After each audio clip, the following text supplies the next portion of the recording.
We ready?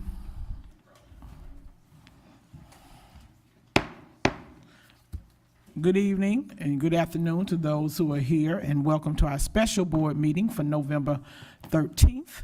And we have our agenda before you, and at this time, I'm calling it to order. And if we would stand for the Pledge of Allegiance. I pledge allegiance To the flag of the United States of America and to the republic for which it stands, one nation, under God, indivisible, with liberty and justice for all. All right, you may be seated. First item on the agenda, amendments to policy 5120.03 about school choice. This is our second reading. Mr. Spilius. Chair, thank you. The superintendent recommends that the board. Can You hear me? and also, before you go, all 5 board members are present. Ms. Certain is with us via Zoom. Okay? All right. Good. Go ahead, you're well. All righty. Superintendent recommends that the board approve the amendments to policy 5120.03, school choice as presented. The board held a first reading on September 17th, 2024, a public hearing on October 15th, 2024, and a second reading on November 6th, 2024, to discuss and receive input on amendments to policy 5120.03, school choice. I believe I should have said held a first reading on September 17, 2024. During the second reading on November 6, 2024, the board discussed and provided input for additional amendments to the policy. The board voted to table the policy to allow staff to make additional changes and to bring it back on November 13, 2024, this current meeting. Based on input received on 11/6/24, staff made additional amendments to this policy, which are set forth in the statement of purpose and effect and shown highlighted in yellow in the policy.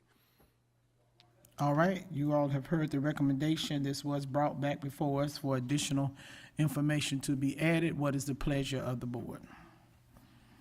Is there a motion? So moved. All right, is there a second? All right, it's been properly moved and seconded. And at this time, I see Dr. McNeely and then Dr. Rockwell. I see your light. And Ms. Abbott. Thank you, Madam Chair. As far as I'm learning so much in the last couple of days about the impact, and I hope I'm on the right amendment for what's going to happen as far as the calendar. Okay, then I'd like to speak to that because in speaking with several people having to be instructional, and apparently we did not take a careful look at how this will impact folk at their schools as well as the students. And apparently some plans had been made, and now it looks like we're in an era of disruption because so many of the children that will need to be shadowing at the different sites will be missing instructional time at their schools. And when I'm saying that, and I don't see Mrs. Rollo here, but I hope she will address it, but when the instructional staff has prepared since August about what must happen for the January performances and all of the things that the students have been involved in, but unfortunately, that's going to be disrupted because if the decision to move the date back to what's here in this policy. I'm hoping that we will consider everything that's been happening at the schools as far as preparation with the students, the performances, the fine arts is truly my heart. I truly love all curriculum, but the arts is simply a must, and it's such a benefit for our students to be involved, and especially when practices and programs are being put together and then now disruption because of the shadowing and where we would need to move some things backwards. I would certainly want us not to pause it any longer, but to say, inasmuch that we are losing students to charters, to private, but do not disrupt the plan. One of the things I found out today, that administrators were at the table, and I truly feel that teachers, I spoke with a very good person here on the dais today, and she says, well, that would be not practical because you can't have all of the teachers. But the more I thought about it, yes, you could have a representative from each one of the schools to be there and talk about the implementation of what could happen if we go with this recommendation. So I'm not happy. I'm not happy at all, and I think we owe it to the students, the instructional staff, and it is my understanding this impacts not just one school, but basically middle and high, but more importantly, even more so at the middle school. So I'm very unhappy tonight because of this situation, and because I did not understand well enough how this could impact programs already in place. So I wanted to put that out. I wanted to say it to the public, and I hope that the Director of Fine Arts will speak tonight as well. Thank you, Madam Chair. All right. She's not, I don't think she's present tonight. But Dr. Rockwell. Thank you, Madam Chair. I share Dr. McNeely's concern. This is particularly with the moving of shadow dates, which normally take place in January at the beginning of the second semester. They've been moved to December to accommodate a tighter magnet application timeline. I don't believe this policy closes the application window. It just moves when it opens. So the old policy opened the applications in December. The new one opens them in November. We could still pass this and consider having a longer application window. I know that our goal is to compete with the charter and private school windows, but maybe we need to move our window back 2 weeks this year and another 2 weeks next year to get to that point so that we aren't being disruptive of classrooms. And so at the end of December, during December, a lot of our schools have winter performances. These shadow dates are disruptive to that. Some of our schools do midterm exams before the winter holidays. Others do them after, but for the ones that do them before, this is very disruptive to that. And I definitely share Dr. McNeely's concerns, and I am hopeful that our staff will adjust that. Again, this policy does not set a date to close the magnet application window. This policy does not set those shadow dates. That is an operational decision from staff, but I completely share Dr. McNeely's concerns with that. I also have a couple of concerns with the text of the policy itself. On page 2, under school choice programs, lowercase b paragraph, I have two concerns there. So the first one, it says the district will process eligible Alachua County resident students before processing eligible out-of-county students. This applies only to the random lottery. We discussed at the last meeting making sure that it also applies to the school selections, and I would like to have that added so that that is clear. We asked to have that added at the last meeting. And then the second thing, just for anyone looking at the agenda, I already spoke with Dr. Atria about this and it has been adjusted. But in that second paragraph, it says students will be ineligible for magnet program invitations. And then it has two things that make them ineligible and two things that are worded such that it would make them eligible in what is attached to the agenda, but it has been updated Dr. Atria, would you mind just reading that for everybody to hear? Thank you. Thank you, Doctor. I'm assuming you want me to read the correction. Okay. So the correction is that students will be ineligible for magnet program invitations if they have accumulated 10 or more unexcused absences within the previous semester, 1 or more major referral, more than 4 out-of-school suspension days, or do not meet the minimum academic requirements of the program to which they are applying. Thank you so much, Dr. Atria, because it was an easy little thing to miss, but we want to have that correct.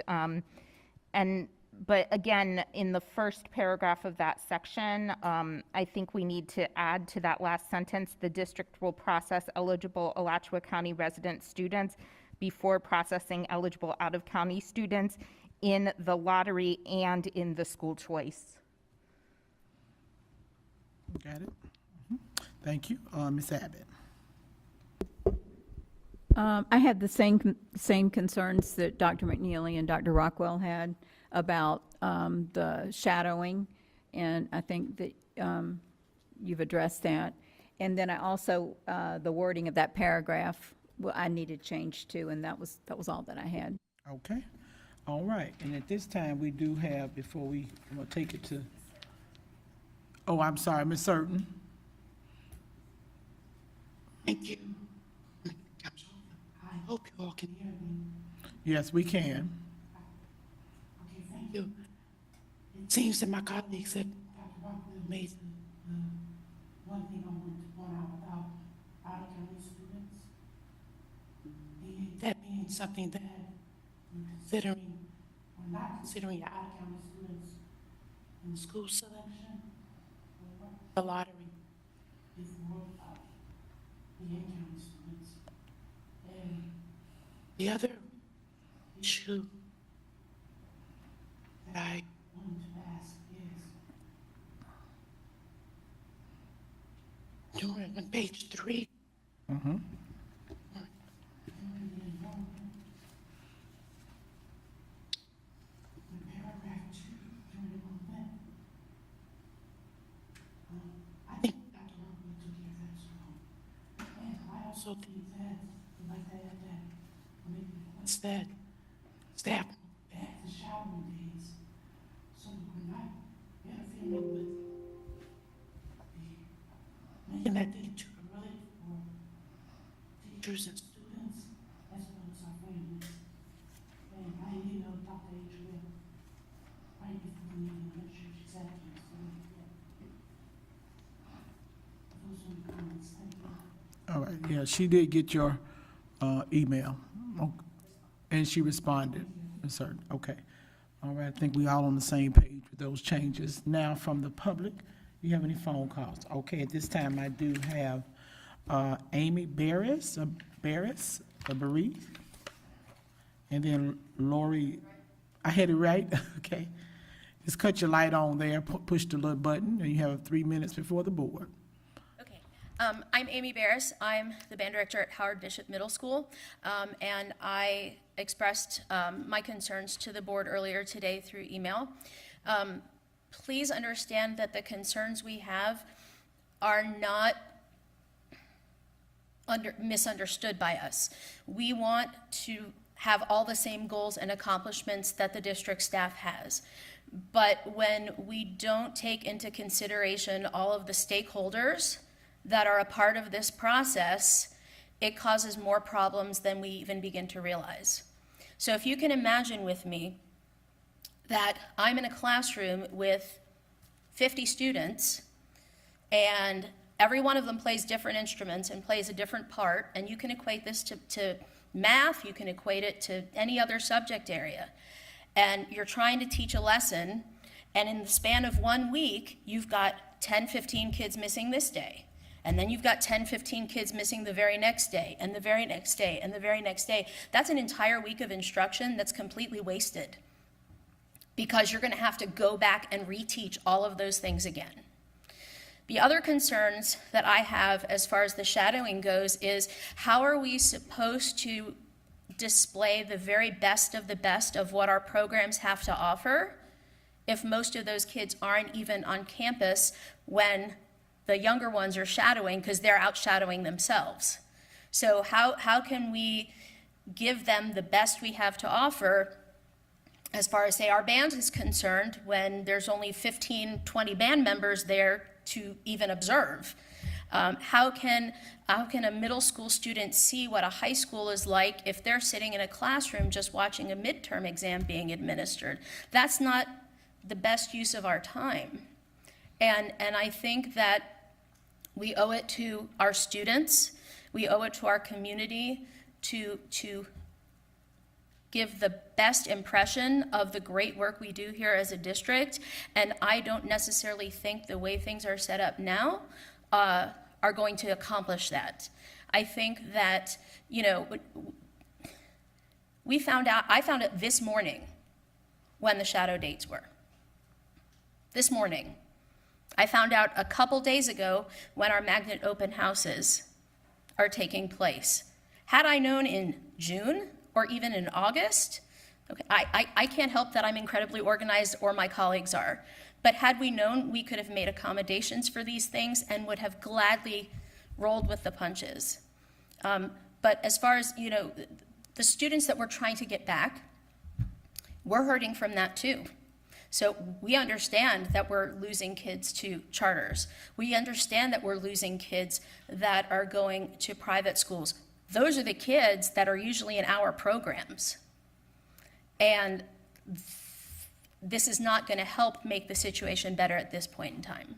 All right, and thank you so much for coming. I was looking for the time, but you all right? No, I don't think we were running. You at the time. I don't think we were. Okay. Lori Perzer?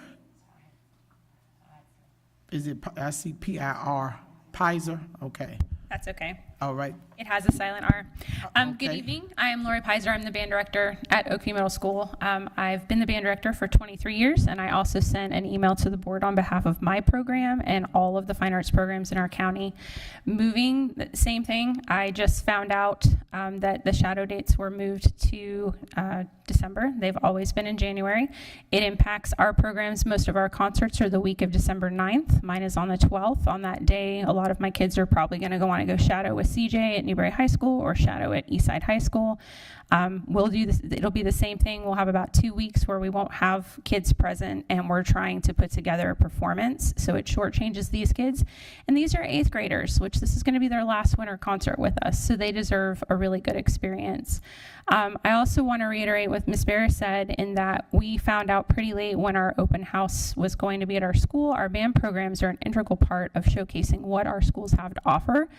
The charters and magnets that we are, or the charter schools that we're losing kids to, do not have the arts programs that we have. So we want to make sure that these things are staying intact and that we're putting our best foot forward for the kids who are looking at our programs, and we cannot do that if we're not part of the conversation, if we're not part of the planning process. Again, we would be more than happy to meet over the summer and come up with some real solutions on how we can make our process earlier so we can get more kids involved and showcase what we're doing. For logistics, for high schools especially, some schools were being told today or on Friday when they found out that they might be bumped out of their venues during their rehearsal weeks because those facilities need to be used for shadowing kids. When you invite 100 or so shadowing kids, you need your auditoriums. And if you already have them reserved for fine arts, you got to make some decisions on what's going to happen. Principals are being put in some pretty difficult positions by this kind of happening at the last minute and us not being consulted. You know, again, I think if we were all consulted as a team, we could come up with some real solutions that could help both aspects of it. We do plan our calendars starting in August. We planned our calendar with the idea that shadowing days would be in January. We know that for about 2 weeks, we're not going to see kids. We planned for that. So this has been a real curveball to our programs to try to figure out how we're going to make this work. And for me personally, we were supposed to perform for our Magnet Open House next week, which I told my kids today we're canceling that because we're going to need that time to get ready for our winter concert now that we're not really going to have the 2 weeks after we get back from break. And again, it's not just me, it's all of my colleagues. I'm speaking on behalf of band, chorus, and theater programs. So thank you for giving me the opportunity. And thank you. Carly Blunt. Oh, okay, so you're going, all right, just want to make sure. David Dixon. Come on down. Yes, good evening. I'm David Dixon. I'm the band director at Westwood Middle School. And my colleagues, I think, have done a very fine job of expressing all of our concerns. But the main concern that I do have is that there are several schools that are doing shadowing on the same day. So I don't know how that's going to really split the kids up and go into the different venues for their shadowing programs. Of course, like they said, we'll be missing a lot of kids out of class for rehearsals, which will impact our performance. And if you know, most of the directors in the band programs here in this area, we really strive to have fine programs and present our programs to the utmost when it comes to our performances. So we take a lot of pride in what we present to our public and to our parents. My biggest issue is that in the planning of the shadowing days, who was involved in the shadowing, in the process and the decision-making of the dates. It just seemed like there's a lot of people that were left out of the loop when those dates were discussed. Even our music supervisor, if I'm hearing correctly, wasn't involved in the date, so there's no way she could have passed that on to us to let us know when those dates were happening. We definitely do a lot, you know, like Ms. Barris mentioned, and piggyback off what she said in class. There's a lot of things that we do out, you know, not just rehearsing music, but there's a lot of lessons and things that we teach during those times also that the kids will miss, and then it takes a lot of time to go back and represent those lessons to the kids that wasn't there. So my takeaway today here is that I guess when these decisions are being made, let's try to include the people that would get the message out to those of us in the field so that we at least have an idea of what's going on. Thank you. Thank you. Anybody else who didn't fill out a sheet would like to speak? Okay, any phone calls? All right, so thank you all for coming in expression and sharing your concerns. We do appreciate it. All right, it's back to the board. Is there any other discussion from the board? Hearing none, we want to vote. All in favor? Aye. All opposed? Nay. Nay. 3-1. Nay? Okay. All righty. Ms. Surden, you say nay or aye? Ms. Surden, are you there? Yes, I am here. I was voting against it because I don't like the date change, but I really think Dr. Adrian and the team really needs to work on understanding we're trying to meet in the middle of this, working this out, because I'm fearful that we're going to cause detrimental harm to programs that are functioning very well now. Yeah, my understanding is that they still, you've heard all the changes, and that you were going to go back and look and make sure you address what they have shared today. Yeah, but You still need, excuse me?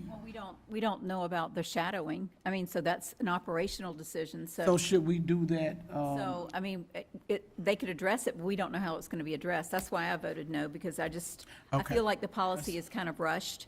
And so, Okay. I mean, we've been doing it for a long time, and it seems like changes every time, but it just feels. Okay, I thought y'all were asking for, and I'm not gonna be here, so I'm gonna make sure I'm going with nay, with nay. I wanna make sure I'm not trying to do anything without them understanding and having.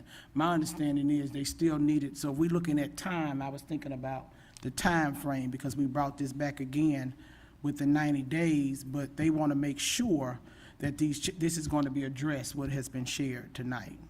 You wanna respond, Dr. Atria? Well, I just need a point of clarification. So if the policy is voted down this evening, are we able to bring it back That's what I for the first meeting in December? I Because- believe it has to go back through rulemaking from. So that would be That's my what I wanted to hear question, is from if it Ms. has to go back through rulemaking, because if it Start. does, then we've missed the window to change the dates, which means we're back to, and much later than what our competition would be. Well, in I think terms of that's that. okay. We want to make sure we get it right. I mean, what you're hearing, and that's what my understanding is, colleagues want to make sure this is correct. And so if we have to start over, you know, you may have to start over. But let me hear what Mr. Spilius is. Yes, Madam Chair, just as a point of clarification, the 90-day timeframe window expires on December 17th. Okay. So you can, you know, you have to start over. Let's start over.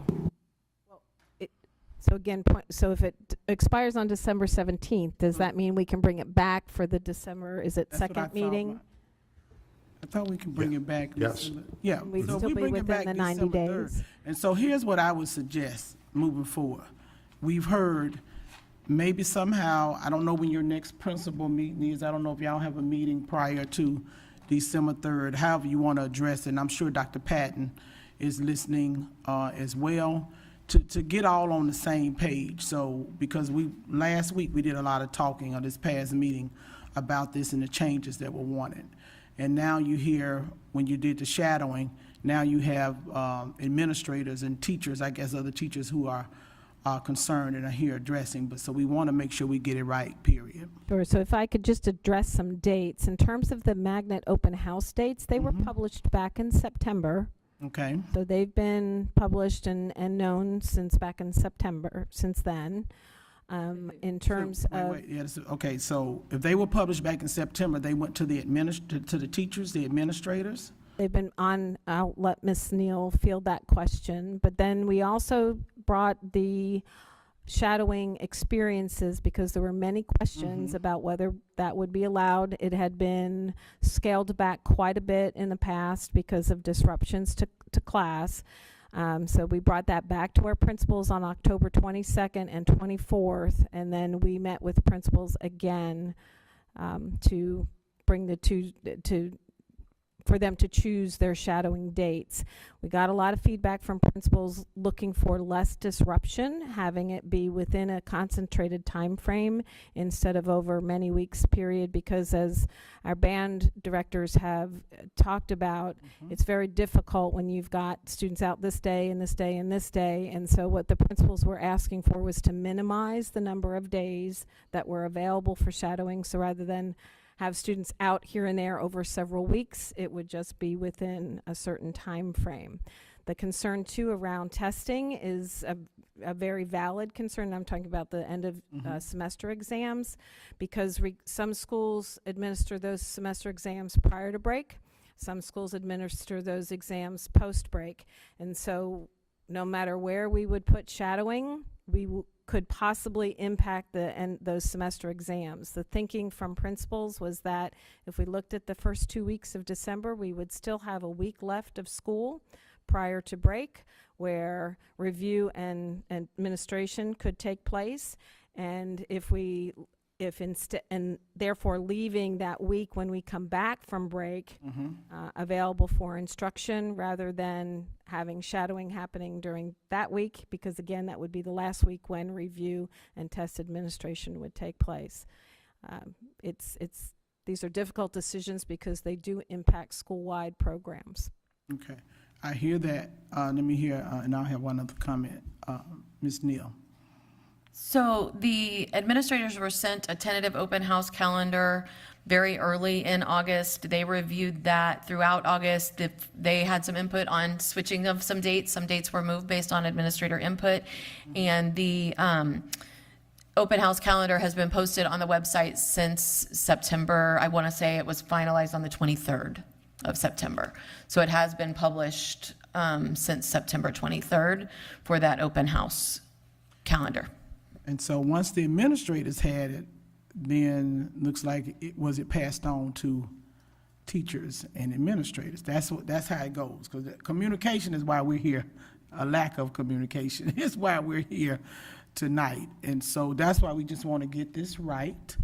Once those administrators are given that information, ensuring it's passed on to our teachers and directors, and that way that could have caused some of the And I do know that's that some confusion. of the administrators, when they sent in their feedback, had talked to their teams. That's part of where they gave us, can we switch this date for this date? Because the school administrators were talking to their school teams for the open house calendars.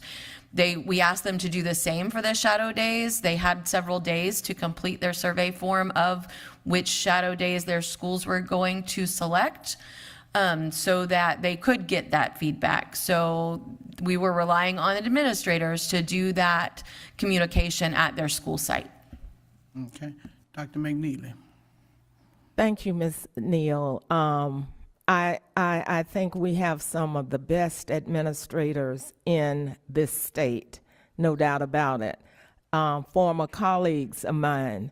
But if you don't involve the people who are working these programs, unfortunately, as the Madam Chair said, miscommunication can take over. And it's obvious that maybe some principals, administrators, APs, whomever, may have spoken to staff. And I hear what you're saying, that the dates are on the website and somewhere else that you mentioned. However, until you put the right people at the table with the administrators and the director of fine arts, and I mean, we've got to come to that kind of work in this district. And I'm hoping the acting superintendent is listening, because I'm going to say it again and again. I certainly know that it's going to be in opposition to start rulemaking all over, but I think it's needed. Thank you, Madam Chair.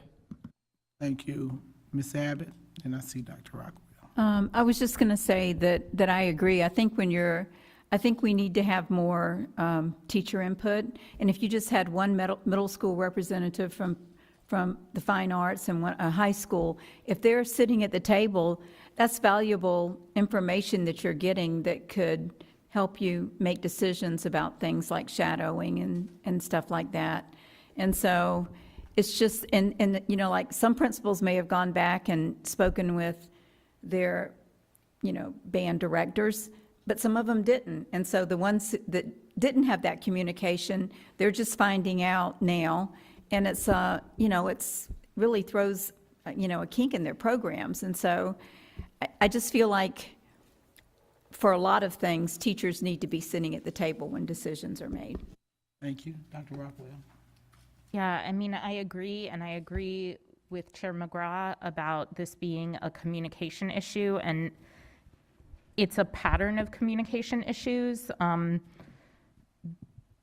We definitely have problems in the district that we want to solve, and there's an urgency to solve them. But if we do not take the time to get input from critical stakeholders, in this case, our fine and performing arts and magnet teachers, if we don't take time to plan out how we are going to implement changes, if we just rush to make them because they're a good idea, we end up creating a new problem. We solve an existing problem and create a new problem. And you know, this is a pattern where we don't pause and take the time to really plan out the implementation to do things correctly. And yes, it will be a problem this year if our magnet application and decision window doesn't align with those of the private and charter schools. But if we wanted to solve it for this year, this rulemaking should have been happening in the spring or the summer so that we had ample time to get that stakeholder input and so that our teachers would have time to plan with the new timelines in place at the beginning of the school year. Trying to push this through in the middle of November when we're saying we will post these applications in November, it's just, this is too late, this is too rushed.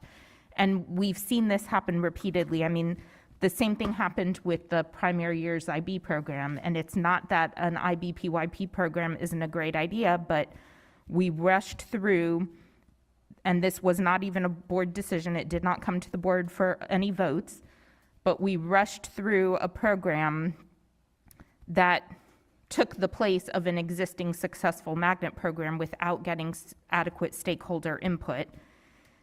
And as a result, we lost a lot of students to a private school. That's money the district lost and students the district lost. And we could have taken the time to say, okay, we want to implement this program. Let's start with kindergarten.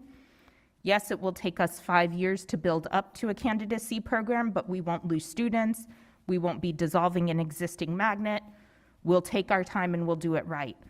Because really, what does a whole school PYP magnet do if a child is only in that program for 1 year? They don't have the requisite skills that they would have learned in kindergarten, first, second, third, fourth grade. Now they're in fifth grade thrown into an IB PYP program.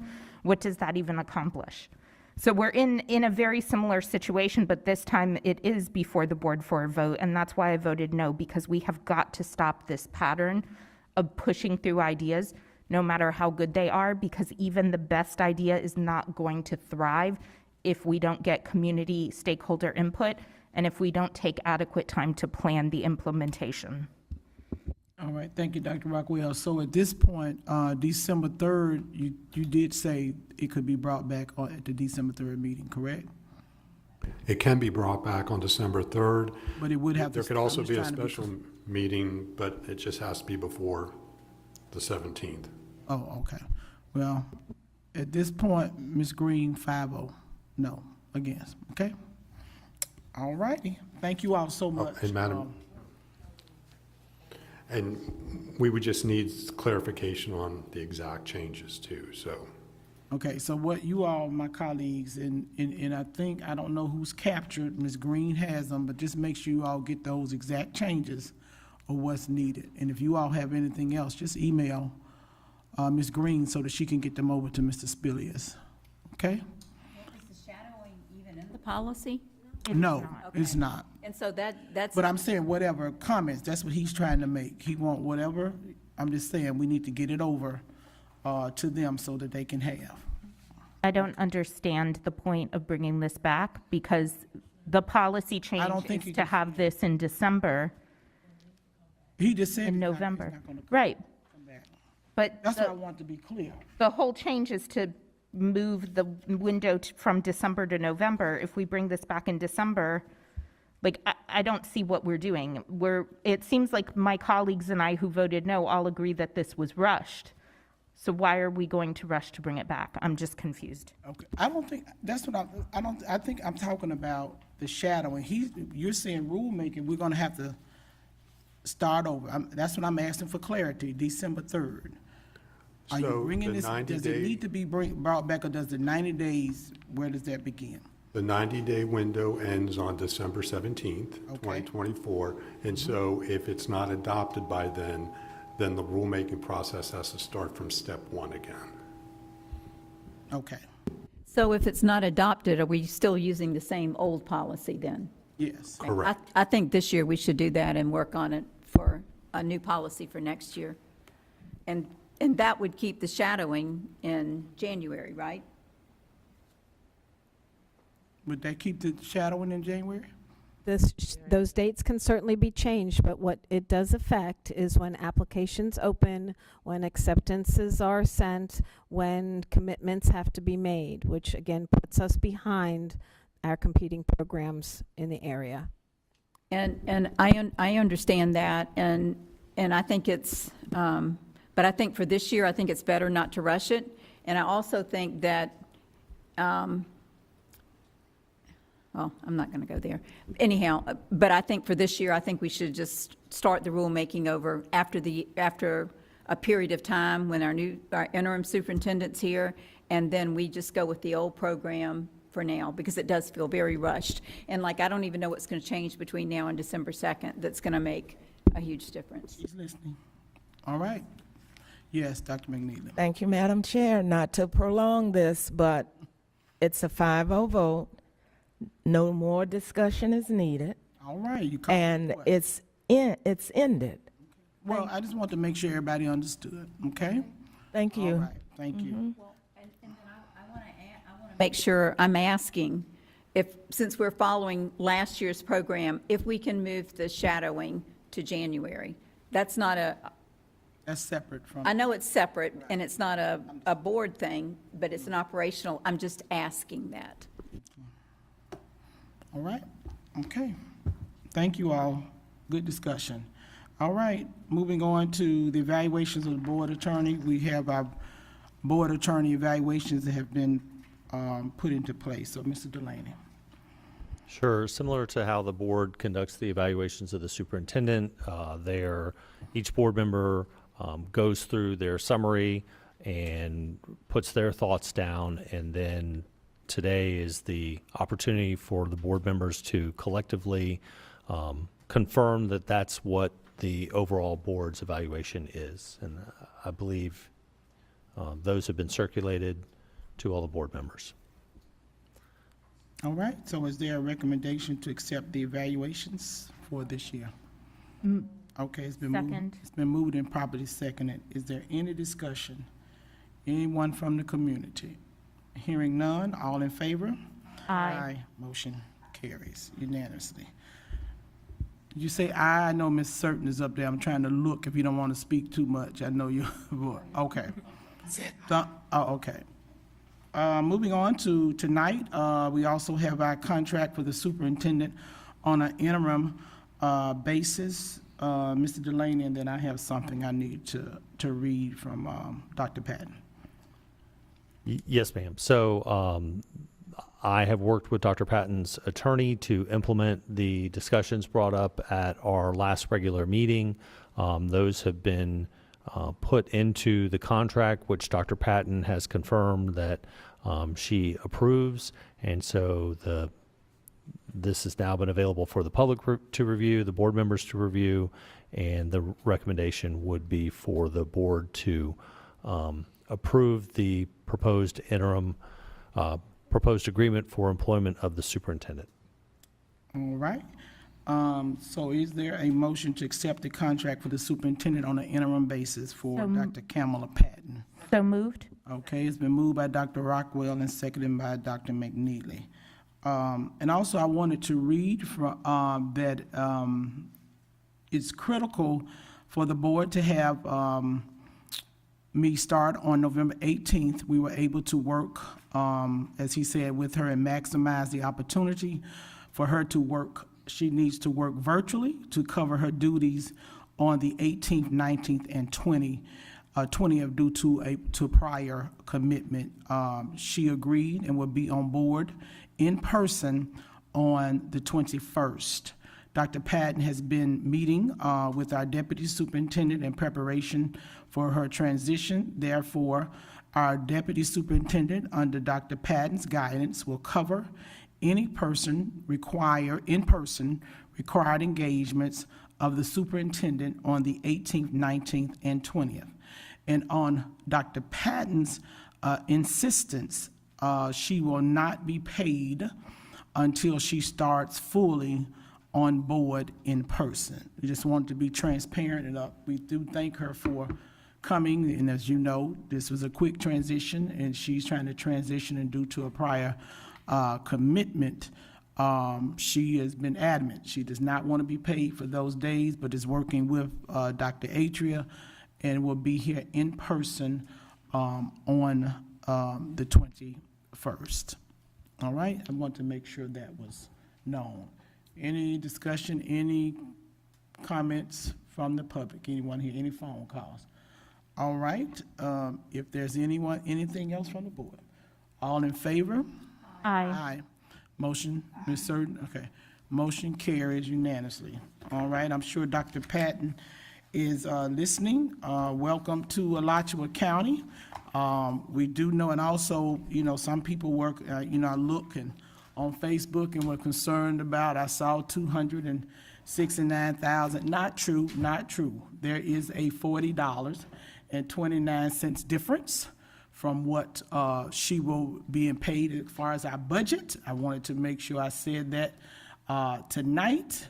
It is not this astronomical difference, and so it's only a $40.29 difference. Board members, if you would like to see that, you are welcome to see Ms. Jermchek, and she will be able to give you those numbers. But again, welcome, Dr. Patton, and I think that I would hope that Alachua County, we will embrace her in this community.